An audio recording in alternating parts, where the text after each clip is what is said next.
So, wrapping up after the coffee break, please be seated here, and welcome to those who just tuned into the live stream. Continuing the program here, we have a panel, and joining us today are Mathias Dahms, President of the Deutscher Sportwettenverband. And we have Dr. Andreas Blaue, General Counsel at LeadLink and Board Member of DVTM. Unfortunately, Dr. Dirk Quermann, President of the Deutscher Online Casino Verband, is sick today and will not participate. And once again, this discussion will be moderated by Peter Paul de Goeij, Director of Dutch Online Gambling Association, NOGA. Peter Paul. Thank you, Willem. Good morning again to everyone. And first of all, I'd like to extend gute Besserung to Dr. Dirk Quermann. Hello, Dr. Andreas Blaue, and hello, Mathias Dahms. Good morning. Good morning. There will be room for questions like in the other sections at the end of the panel discussion. Please use the Slido app, and you can vote on the question that you like to be asked most. We will be having a discussion around three main questions. And I will be asking the participants in this panel discussion to respond to these questions. So the first question is, we will be looking at the main concerns that we see in the transitional regime that came into force on October 15th. The second point is the main worries around the new upcoming Interstate Treaty on Gambling that will come into force on July 1st.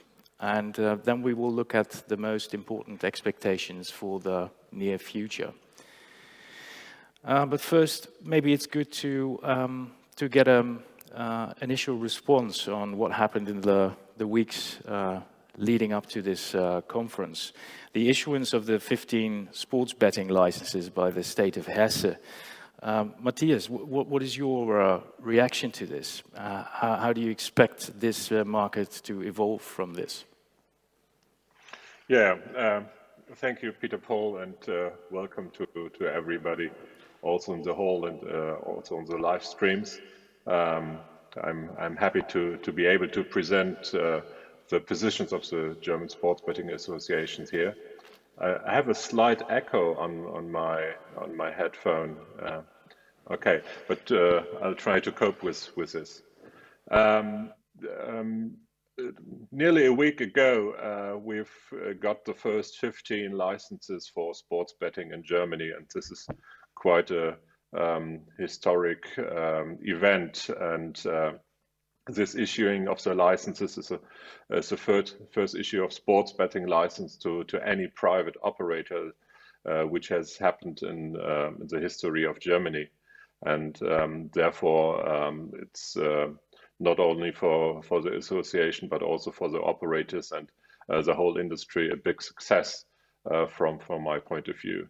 The issuing of this license is really a landmark in sports betting in Germany, and we have fought for quite a long time, and with strong efforts for this event. And although we were a little bit surprised how quick and fast it then went, we are very proud about this, and we are happy that we have got these licenses.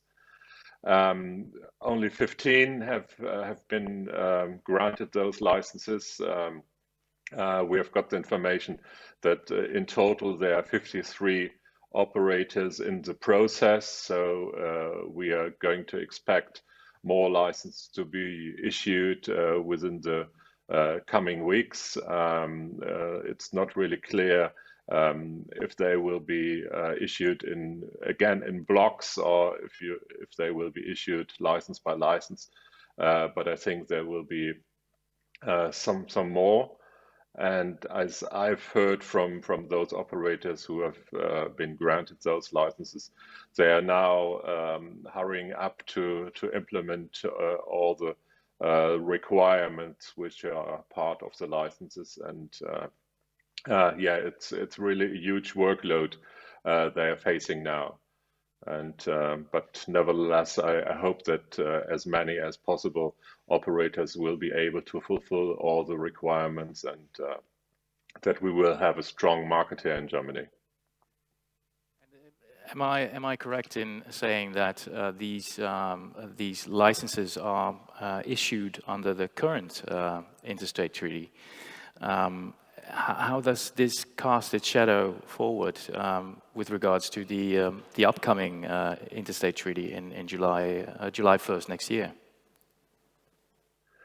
Yeah, that's a good question. If you have a first look at those licenses, you realize that they are only valid until the 30th of June next year, which means that this is quite a very short time frame. And when you have managed to implement all the requirements, you may perhaps been able to use the license for approximately 6 or 8 months. So, but nevertheless, we expect that the new state treaty, the 2021 state treaty, will be effective on the 1st of July next year. And it's already part within the state treaty that those licenses which have been granted now will be extended until the 31st of December 22. That means we have approximately 1.5 years more, and but this is still a challenge for the operators, because from mid next year they have additionally to the licensing requirements they are facing now, they have to implement all the requirements which are part of the new state treaty. Yes, of course. It's also we're right now in the transitional regime, so in a way they already have to apply these new rules. Is that correct? Dr. Blaue, what are your main concerns with the transitional regime?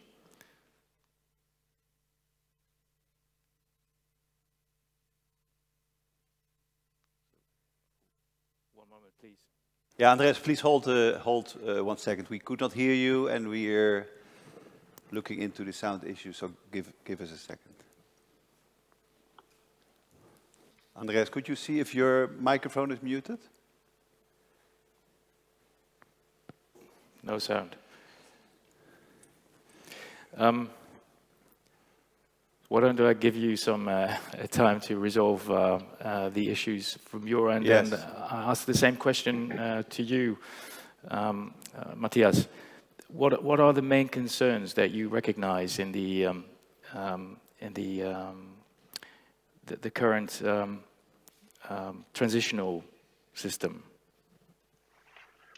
Yeah, and if we look at the sports betting, there are not so much issues within the transitional regime we are facing now, and which is valid and operative since 15th of October. That means last week, Thursday, because the transitional regime only reflects, or more or less reflects, the virtual slots, which are going to be regulated from the 1st of July next year.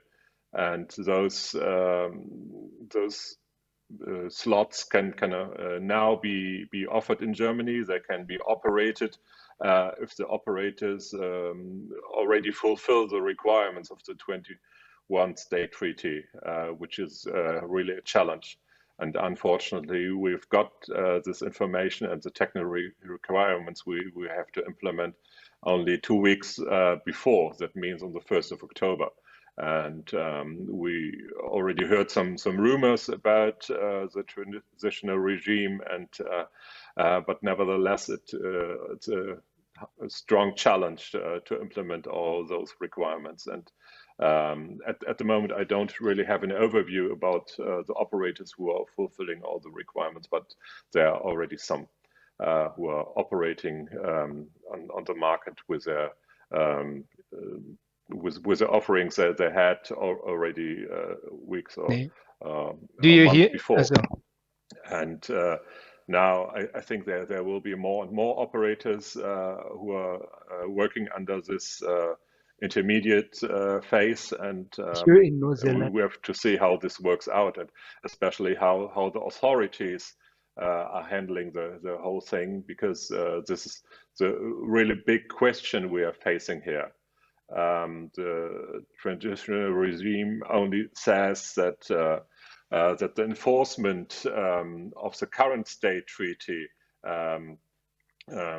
should be delayed, and that the authorities only should do the enforcement facing those operators who are clearly in the black market. And but we don't really know how the authorities are handling the whole issue.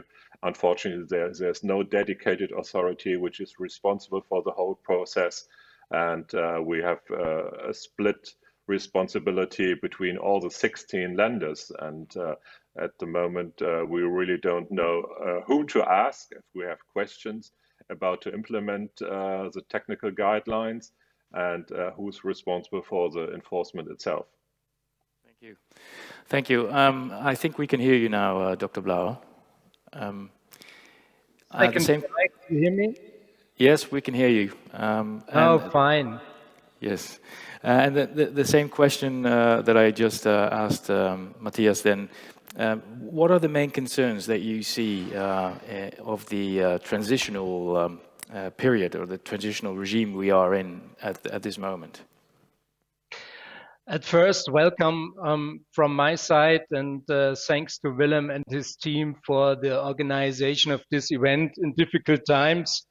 And I'm here for the German Association for Telecommunications and Media, DVTM, and we emphasized that in the past, and we have a lot of pain points concerning the new Interstate treaty. In our eyes, for a successful market opening, it will be crucial that the right balance will be found between an attractive market offer on the one hand, and also the guarantee of important issues of the interstate countries, such as youth, player or data protection. And I will focus a little bit the situation concerning online casino and the so-called virtual slots. Here, this necessary balance between an attractive offer for the user and the interests of use and player protection is not successfully created from our point of view.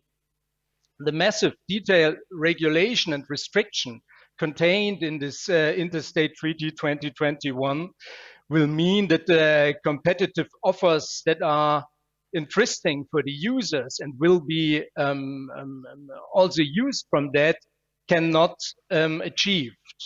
Canalization of the users into the regulated market with a high rate, round about 90%, will hardly be achieved in this way. For the massive detailed regulations that impede the achievement of a sensible market concerning virtual slots and online casinos that are, for example, first point, the minimum playing time of 5 seconds and the maximum stake of €1 per virtual slot. A game time between 2 and 3 seconds is the usual rule in the market. The result is a migration, especially of the important high rollers for all, to the unregulated market. In addition, the product side restrictions of a stake limit of €1 per game is also extremely against the goal of channelization.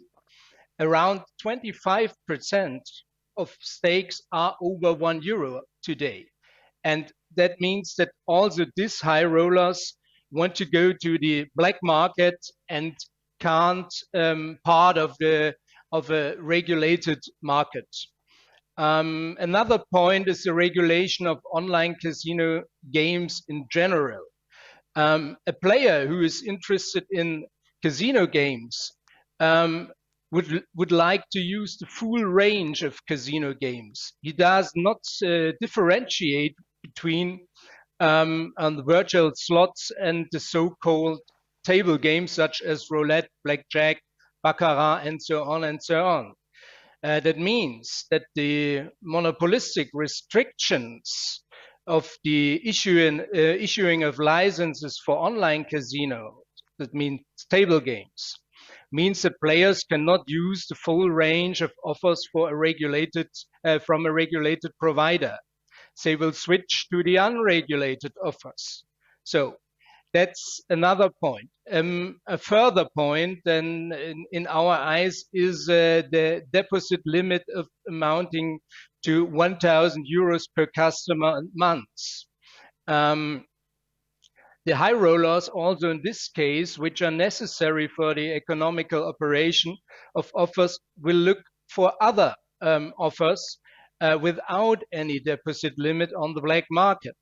So that means that is another obstacle who can against this reach of the high channelization rate. So, and many more detailed restrictions that make a competitive game more difficult compared to the black market. Last but not least, also a range of advertisement bans. And that is one of the most important topics which the DVTM emphasized again and again concerning this transitional regime. That was also your question. That means that only a functioning advertising can lead to the regulated market. This is and if providers of virtual slot and online poker are willing to regulate, then that should be also possible to advertise for them. That means for this transitional period, we have a gap without any advertising possibilities for the new for the new providers which are willing to regulate.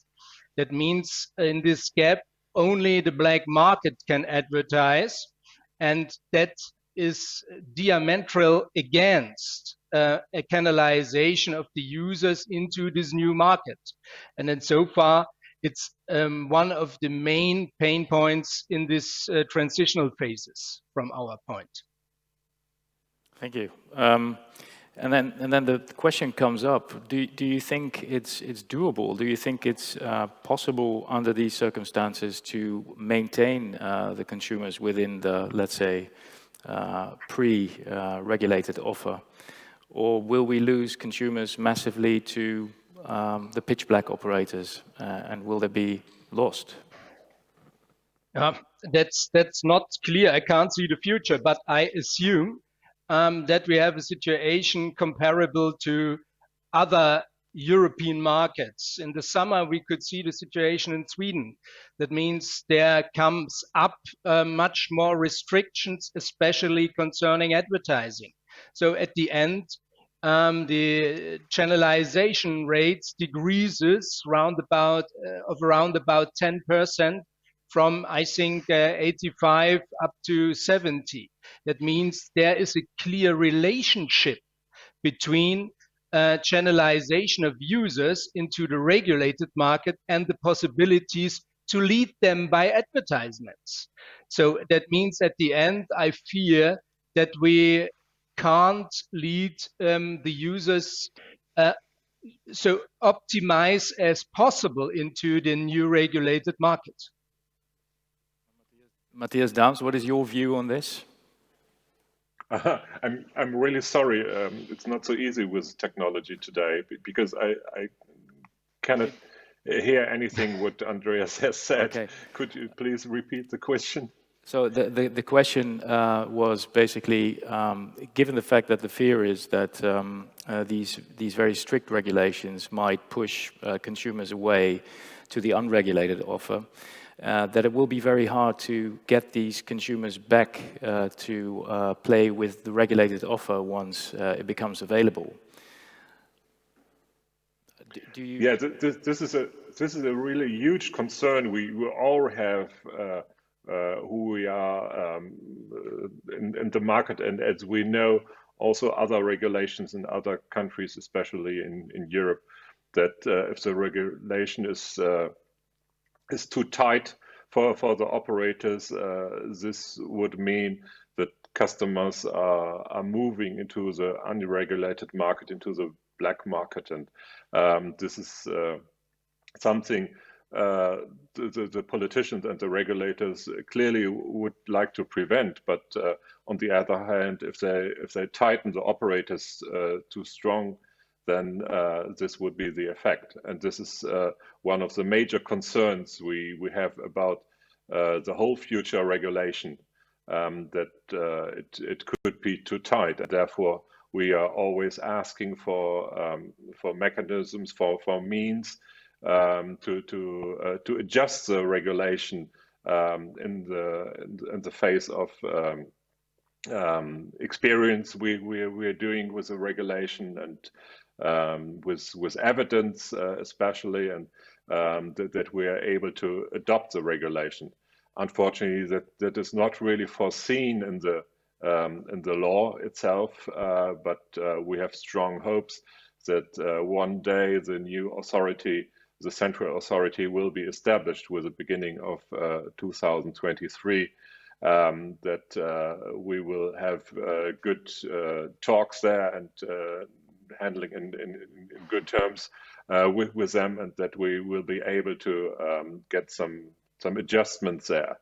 But in fact, there are a lot of new means and the new regulations where nobody really knows how will be the effect to the white market and to the black market, and if even operators will be willing and able to handle all these efforts.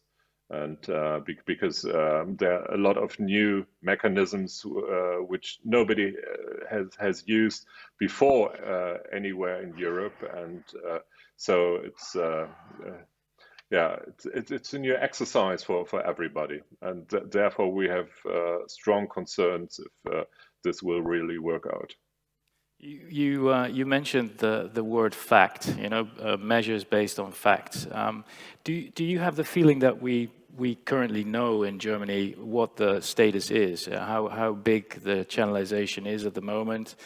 I understand there is no target for channelization, no official target.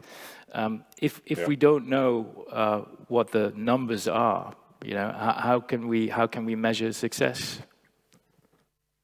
That's a very good question, and the only thing we really know about the market size are the taxes which are being paid in the sports betting area. We don't know anything really about the whole slots business, how big it is in Germany, because the taxes which are paid for slots are in the value-added tax range, and this group of taxes, and therefore we have really no clue how big exactly the market is, and therefore it's really difficult to measure also the quality of the regulation in the future, because we have no starting point in the unregulated market. And within the licenses and also within the law, there are some mechanisms and requirements which enable the authorities in the future to measure the size of the regulated market. But it's still questionable how they will be able to measure the size of the black market. This is always a challenge, and there can only be estimations. But I think we will come closer to real values in the future. But at the moment, it's really a crystal ball. Dr. Blaue, do you think that this is something that the trade associations or the operators could play a role in helping researching the channelization rate and addiction prevalence and all those things? Do you think that trade associations could take part in this, could take their responsibility? Yes, I think we took this responsibility that comprises all associations. I think in the past and in the present, and we will do that also in the future. At the end, it depends. I think from the in the core, from the new authority to be created in the future, when and how will this authority work? Are or where there possibilities of flexibilization of something concerning this mentioned stake limit of €1 perhaps, to change this and to drive this new market with a little bit flexibility. And I think all of us, and especially Mathias and the Sports Betting Association, are very well experienced to give their help to this. At the end, it depends on the authority itself. Will that be possible or not? And at the moment, I can't not foreseen anything concerning that. Yeah.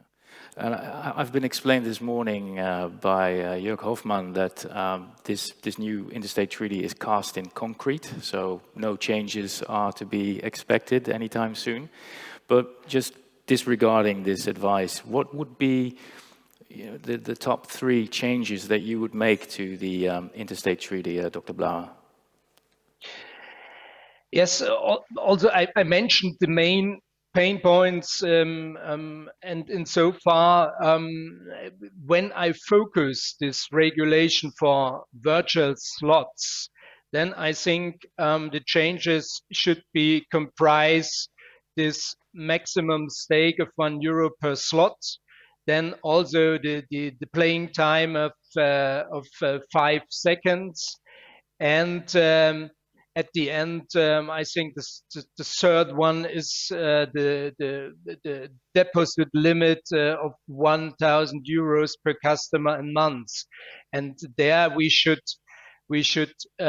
drive that in relation to the experiences in the market, and also to individualize these bans or limiteds concerning of the player journey and the protection need of any single customer.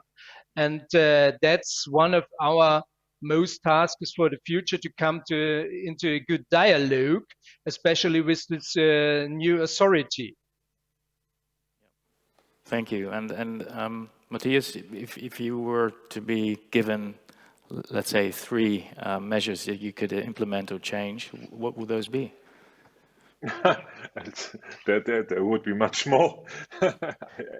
I would like to get into this new law, but as Andreas already mentioned, it's always a question of evidence, and also the authority and the regulators have to prove that the mechanisms they're now going to implement are really showing evidence with their targets. And within the state treaty and also the explanation, which is more than 200 pages, gives a lot of hints about what are the goals, what are the targets which they try to fulfill with this regulation, and all the outcomes, the effects have to be reflected on this. And if you ask me for some changes I would like to have there, of course, the high effort for the implementation of those 3 databases they are now requesting. We have one database for the addictive people, which we surely support, and which we have asked for quite a long time. And this database is, from my point of view, no question, a big advance, and also supports the protection of players. Then we have this limit database where all the customers have to be present with their current deposit limits. This is also a change to today's situation. Today we're dealing in the sports betting area with stake limits, and now we have to move to deposit limits, and there are no clear mechanisms how to extend these limits in the futures, and how this can be handled, because again, there's no evidence on this. And then we have a third database, which really drives me crazy, and all the operators in the industry, which is the activity database, where you have to record a customer when he's logging in on one single gambling website or app, and then he is not able to log in on another website or another app. And if he logs out, he has to wait for 5 minutes, and so on. And this is a database which will really be huge, and especially if you have a Saturday afternoon where all the sports betting players are on their phones and smartphones, and they're betting, and you have to record all those transactions and their logins, logouts, and what they do on the websites. This database will be heavily loaded, and I really have my question that a state authority will be able to handle all this traffic in the future. And on the other hand, if the database is failing, then we all have a problem as operators, because we are not allowed to let the people play further, and so all the operational systems are stopping. And but these are strong concerns we have there, and there are a lot of other mechanisms which are not quite clear, and where we don't know how, which is the effect on the business on one hand, on the protection of the players on the other hand, and therefore we're waiting for the guidelines, and especially for the authority. The dialogue with the authority, as Andreas already mentioned, is really a crucial thing, and we are hoping that this will be soon established, and not even when the authority starts a job on the beginning of 23, but also in the time between, and that we also may have some talks there with responsible people, and try to interpret the state treaty and the regulations themselves. It will be very interesting to see who will be building that database and who will be maintaining it. At least in my country, government and IT is never a good combination. Dr. Blaue, looking at the future, are you positive? Is the glass half full or half empty? Yes, when you look at the future, then it's from time to time recommendable to take a look in the past. So that means we follow this development, I think, from canceling the Interstate Treaty of Lotteries 2004 in 2006. And since this time, we have a very strong discussion, and now we have the first interstate treaty comprising the main kinds of gaming. So that means it's a way of little steps to go forward. And insofar, I'm happy that we could reach this situation now, but I would say there are some drops in the glasses at the moment. There is a huge way to go in the further months and years. I think that's a fair assessment. Mathias, your outlook for the future. Yeah, I'm always optimistic. I'm an optimistic guy, and I hope that it will all work out, and that there will be also the possibility for reasonable business for the industry and the operators themselves. But on the other hand, as I already mentioned, there are major concerns, and we have to see how the operators, the regulators and also especially this new authority will cooperate in the future, and if they are able to establish a real good dialogue on that. And so if this really works out, and if there are opportunities for the industry, we may have a bright future. If this all fails, and if the restrictions are too tough, then this may result in a growing black market, and also in the withdrawal of operators from this market, and then really nobody knows how the whole thing may continue. And again, as you've seen, and in the past, and Andreas, I think, mentioned this, there have always been strong concerns from a legal point of view.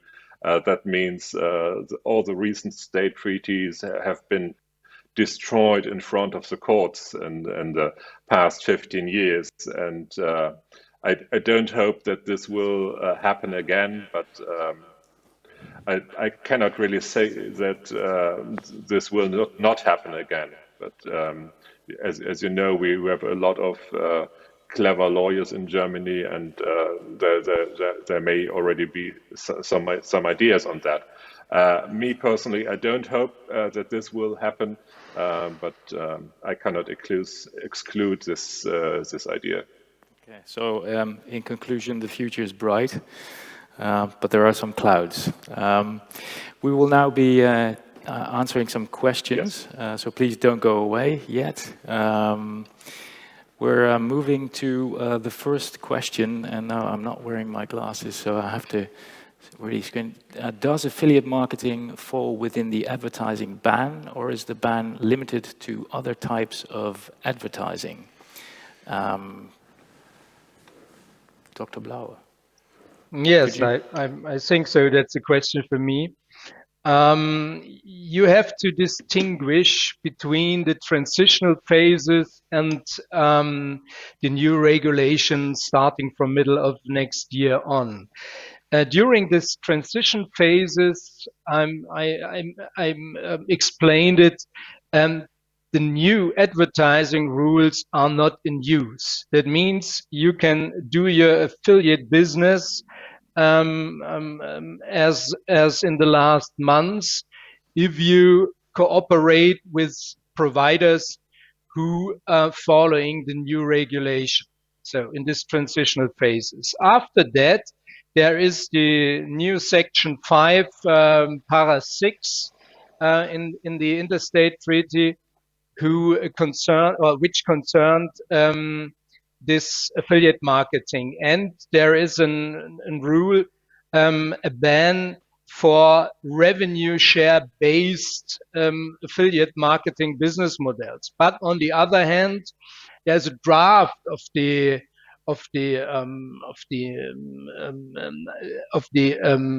reasons why the states created these new rules, and there you can see that there are possibilities to drive your business based on other measures, especially based on CPA rules. That means if you create a fixed fee per user in advance, and cost per acquisition or in cost per active user, you name it, then you can go on with your affiliate business.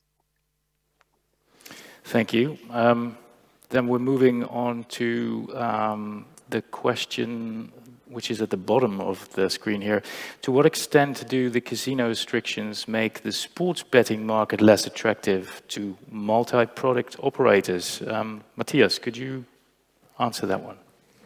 Yes, sure. I think if we are looking at the online gambling business, those operators who are most successful in the market are those who have a mixed offering.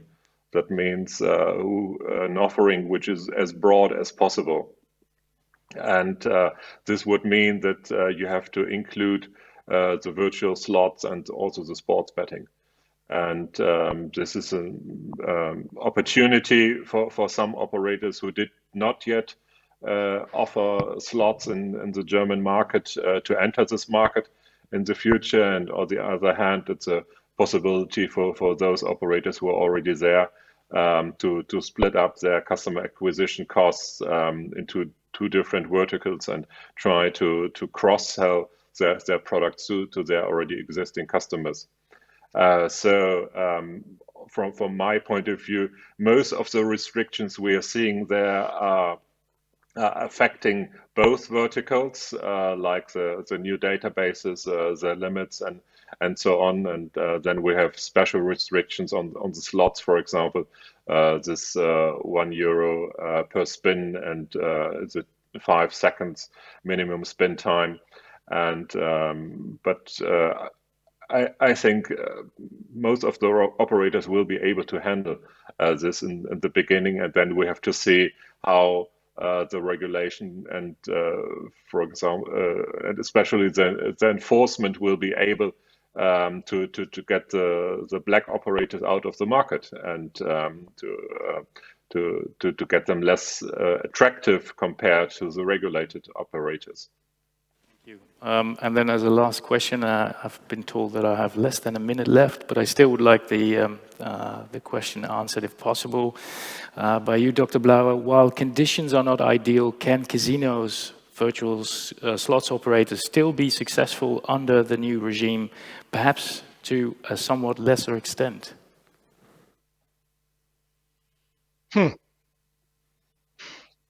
I can only repeat this. We can only do our best to come into a dialogue with the responsible politicians on the one hand, that means the chiefs of the state chancelleries, and on the other hand, with this new authority. Based on the rules now, I'm not so optimistic like Mathias that we get especially for casino or in particular virtual slots, and regulatory environment which can be a sensible and stable economical basis for the providers in Germany. And that means all depends on the next months to come to more flexibility concern the mentioned pain points. Thank you very much, Dr. Blaue, and thank you very much, Mathias Dahms, for your participation. And from all of us in this room in Berlin, thank you very much, and see you soon, I hope. Okay. Thank you so much, Peter Paul, for moderating this remote session.